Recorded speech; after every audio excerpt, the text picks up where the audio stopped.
Arrancamos nuestro programa hablando de la salud. En esta oportunidad vamos a hablar del virus de la hepatitis C. Lo vamos a hacer con la doctora Ana Palazzo. Ella es médica gastroenteróloga. Habló con Imagen sobre este tema, principalmente cuáles son las características de este virus y sobre todo los puntos a tener en cuenta y cuidados una vez que es detectada la presencia del virus en nuestro cuerpo. Presentamos entonces a la doctora Ana Palazzo. La hepatitis C es una inflamación producida por un virus, que es justamente el virus de la hepatitis C, como el nombre de la enfermedad lo dice. Sabíamos que dentro de las causas de afección del hígado, una de las causas son las infecciosas, ¿sí? Y dentro de las infecciosas están las virales, y dentro de las virales esta hepatitis C. La hepatitis C se contrae fundamentalmente por transfusión de sangre, y en realidad esto fue la causa principal de contagio para aquellos que habían recibido transfusiones antes de los 90, porque en esa época el virus no estaba descripto y no se hacía su búsqueda en bancos de sangre. Entonces, la sangre con el virus pasaba a través de una transfusión y es así como la ha adquirido gran parte de la población, ¿sí? A su vez también se ha visto en estos últimos tiempos que hay un aumento de la transmisión intranosocomial en el personal de salud, por lo que una de las recomendaciones que se hace es justamente seguir las normas de bioseguridad que todos los que trabajamos en salud conocemos, como por ejemplo descartar adecuadamente agujas, no reutilizar material que de por sí es descartable, sobre todo si es punzocortante, no reencapuchar las agujas, que ese es un error muy frecuente que se comete en las tareas de enfermería que uno puede llegar a hacer, ¿sí? El virus, cuando la persona lo tiene ya en su cuerpo, ¿se manifiesta como enfermedad en algunos casos o en todos los casos? En general, esta es una enfermedad que tiene como dos formas de presentación, por decirlo así. Tiene una forma aguda, que es la menos frecuente desde el punto de vista sintomático, ¿sí? A veces se puede pasar como un cuadro gripal, un malestar general, una febrícula y no se pone la persona histérica, no se pone amarilla, por lo tanto no tiene signos de alarma que hagan que vaya a la consulta y ha hecho en ese momento la forma aguda de la hepatitis. Un porcentaje de estos pacientes, alrededor de un 15%, 20%, va a desarrollar anticuerpos contra la enfermedad y va a sacar el virus del cuerpo naturalmente. La gran mayoría, de 100 pacientes, 80, 85, van a desarrollar una enfermedad crónica. De todos ellos, un gran grupo se va a mantener así, como una inflamación crónica del hígado, ¿sí? Y un pequeño porcentaje puede desarrollar cirrosis hepática.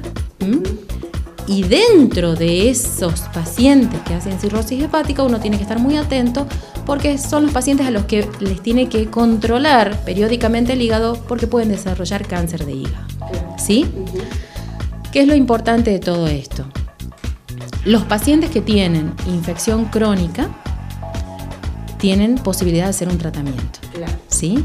Algunos pacientes cirróticos tienen posibilidad de hacer tratamiento específico para el virus.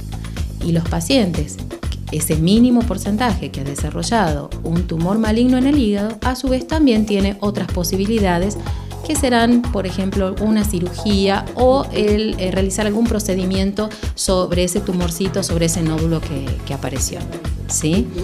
¿Qué es lo importante saber? Que el virus C da tiempo a hacer muchas cosas, ¿sí? Y a veces tener el virus C no necesariamente implica que sí o sí tengo que hacer tratamiento en forma urgente. Eso también es importante transmitir. Hay una situación que nosotros tenemos que es bastante frecuente. Por ejemplo, el paciente que va a donar sangre. Dona sangre, viene y dice, vengo porque me dijeron que tengo hepatitis C. En realidad lo que ese paciente tiene en los análisis es una marquita en la sangre que me dice que tuvo contacto con el virus. Claro. Lo que yo tengo que ver después es si ese virus está en la sangre y si realmente le ha hecho algún daño al hígado, ¿sí? Y ahí evaluar si este paciente va a necesitar un tratamiento específico. Por lo general la gente se asusta cuando viene con ese tipo de diagnóstico. Mucho.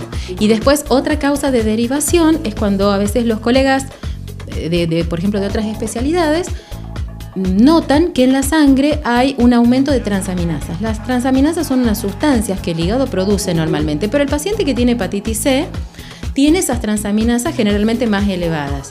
Y ese es como el signo de alarma del laboratorio, claro, que hace que el paciente sea derivado al especialista para estudiar en el contexto de ese aumento de transaminasas las causas. Y dentro de esas causas está esta causa infecciosa. El mensaje sería entonces que la gente no se asuste y consulte directamente al especialista ante estos casos. Exactamente, no queremos tener pacientes, como nos ha pasado en algún momento, que han estado un año con ese diagnóstico guardado por temor o porque alguien le dijo erróneamente no tiene tratamiento. Además genera, como hay mucho desconocimiento, genera a veces situaciones en la familia, claro, que son de mucha tensión, porque si usted le han diagnosticado que tiene virus C, tiene que saber que no contagia por compartir cubiertos, por compartir el plato, por compartir dormir. Si usted es una abuela que tiene un nieto y quiere estar abrazada a su nieto, o el nieto se durmió en su cama, usted no lo va a contagiar de esa forma, ¿no es cierto? Entonces, esas son cosas que también uno tiene que avisar al paciente. Y reiteramos una frase que está muy dicha, nuevamente, ocuparse y no preocuparse.